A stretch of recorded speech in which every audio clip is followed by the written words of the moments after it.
the black militant came to Charleston, and I was a part of it. Eventually ended up with a strike against the medical college, which is really, really awful. It was scary, and a lot of people got shot at. You can hear him yelling in the background. On our way to victory, we shall not be moved. We are on our way to victory, we shall not be moved. Negroes have not been able to in any way get justice. Afroamericana es muy importante también.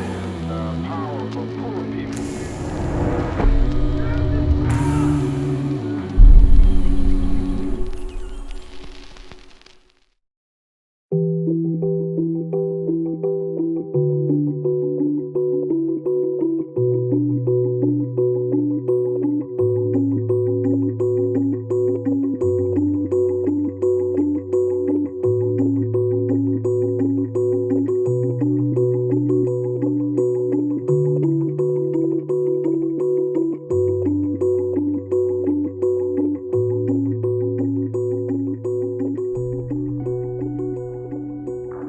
I went in the military in 1951. I was 16. I went to Hawaii, took my basic training, and then went to Japan and went to Korea. And then came back home and thought I was somebody. I ran into the Greyhound bus station, and the police came at me with his gun. Said, "Boy, what's wrong with you?" And I said, "What you mean? You know you don't belong in here." And I didn't know I didn't have a right to be in the Greyhound bus station. Felt like a hero, but to the white community, I was just nothing, just a regular old colored boy. And I realized from that time on that I had to take my rights. And that's what I did. After I got out, I got with Esau Jenkins and them.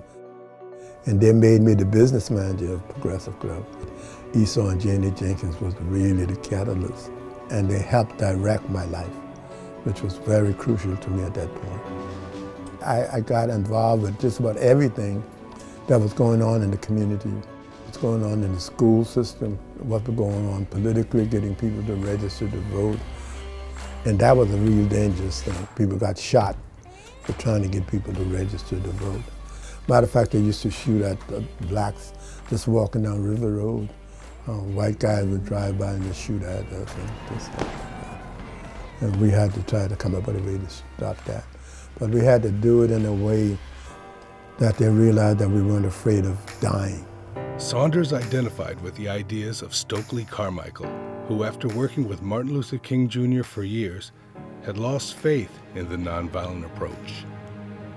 By 1966, Carmichael had popularized the term Black Power and the idea that violence must be met with violence.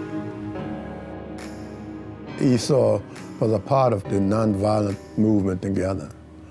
My thing later on was that I was coming out against the nonviolent movement, that you had to stand up even if it had to be violent. So Esau had a real serious problem with me. And so that ended up with a separation with us with some stuff. The black militant came to Charleston, and I was a part of it, the black militant group.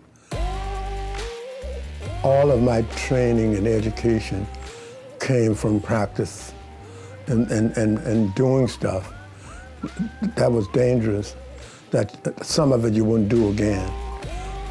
But you had to stand. It was scary. A lot of times I didn't sleep until he got home because the folks, they would call the house and hang up and things like that and make me feel like something was really going on. It was hard. It was really hard. Sometimes I would hear him say things like, "My children still don't know what I do." What I did know, what he was doing things to help people. I didn't get into the details of what he was doing, but I knew it was about helping people. We were about educating people, making people responsible for themselves. Eventually ended up with a strike against the medical college. Had the city of Charleston closed down for 100 days. was just really, really awful. It was scary. And a lot of people got shot at. In March of 1969, Bill Saunders and other national leaders organized a strike of medical university workers to end unequal pay and unequal treatment of African American employees. I caught hell from all directions. I was looking forward to dying, because dying was a way out. And most of the people that I knew that did good stuff died. Despite his many critics and philosophical break from Esau Jenkins, the community continued to benefit from Bill's persistent involvement following the hospital strike.